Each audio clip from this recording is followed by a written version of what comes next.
Yangka apa yang disampaikan KPK dalam keterangan persnya terkait kasus suap Hakim PT UN Medan ini?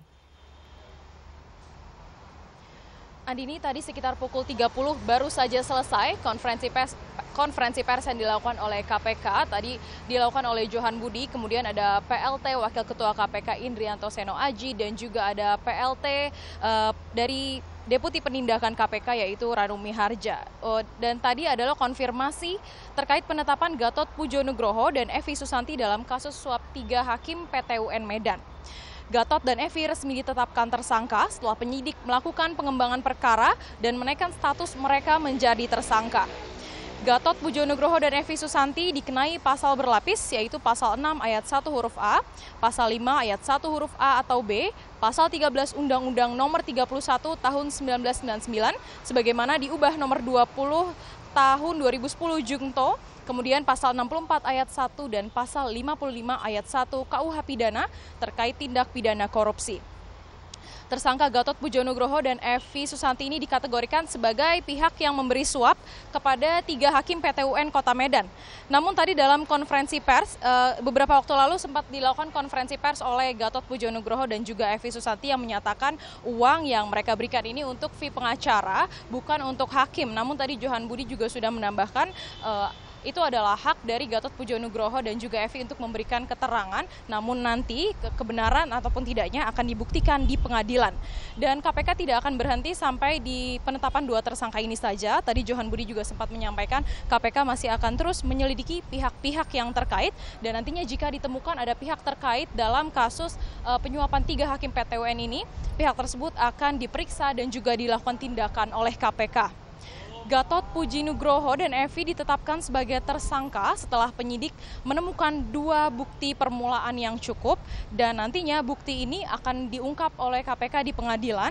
Dan juga untuk penahanan sendiri ini nantinya akan dilakukan penyidik, namun bersifat subjektif jika nantinya penyidik mengantisipasi bahwa 2 tersangka ini akan menghilangkan barang bukti, melarikan diri, ataupun mempengaruhi saksi-saksi lain.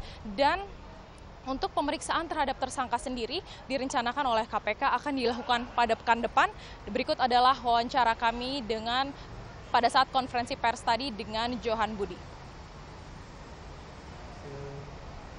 Gelar perkara kemarin dan juga dari hasil pemeriksaan baik itu saksi-saksi maupun tersangka yang sebelumnya sudah ditetapkan oleh penyidik KPK, maka penyidik KPK berkesimpulan telah menemukan 2 alat bukti permulaan yang cukup, yang kemudian disimpulkan bahwa diduga telah terjadi tindak pidana korupsi yang diduga dilakukan oleh tersangka GPN yang bersangkutan adalah Gubernur Sumatera Utara. Kemudian yang kedua adalah ES. ES ini dari swasta. Ya.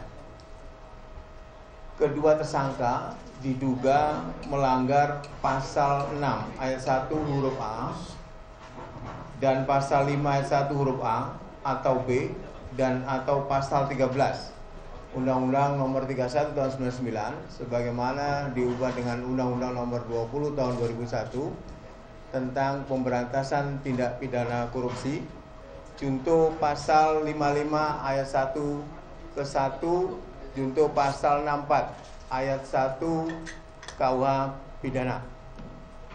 Ya, jadi itu perkembangan penanganan perkara terkait dengan dugaan tindak pidana korupsi berkaitan dengan permohonan pengujian ke Hakim PT UN terkait dengan terbitnya penyelidikan tentang dugaan tindak pidana korupsi dana bansos di Kejaksaan Tinggi Sumatera Utara.